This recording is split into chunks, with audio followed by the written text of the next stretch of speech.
आज होता आपल्या इथे डिजिटल पेमेंट बद्दल जागरूकता कार्यक्रम.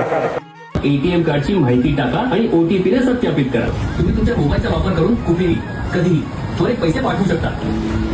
बसमध्येच गेला होता हा, तर बसमध्ये याच्याकडे कॅश नव्हती. 500ची नोट होती याच्याकडे. तर त्या 500च्या नोटीमुळे त्या एसटी कंडक्टरला त्या चिल्लर देखील नाही. तो फोन पे मागितलं त्यानं. तो फोन पेमुळे त्याच्या तिथं सुट्टे पैसे नसल्याचा तो प्रॉब्लेम सॉल्व्ह झाला. किराणा दुकानात गेला तर किराणा दुकानवाल्यांनी त्याला सामान दिलं नाही. कशामुळे त्याच्याकडे ठरलेला आहे जुन्या नोटा आणि रोख रक्कम हाताळण्यात लागणारी मेहनत. आता काही लोकांना म्हणजे आमच्याच घरच्या बाहेर याला नोट मोजता येत नाही. 500 तुझ्याकडे दिलेली एखाद्या वेळेस 500 नोट आहे की ते लाख रुपये मोजत तिथे 15 मिनिटं लागतात. फोन पे 1 लाख रुपये म्हटलं तिथं 2च मिनिटात ट्रान्सफर करते की हा नंबर पाठवला याला 1 लाख रुपये पाठवले तर 2च मिनिटात पाठवतो. 1 लाख रुपये दिले त्याच्याकडे की तुला मोजायला 1 घंटा लागतो. 500 नोटा 10 मिळाला नसतो. हा फायदा आहे फोन पे.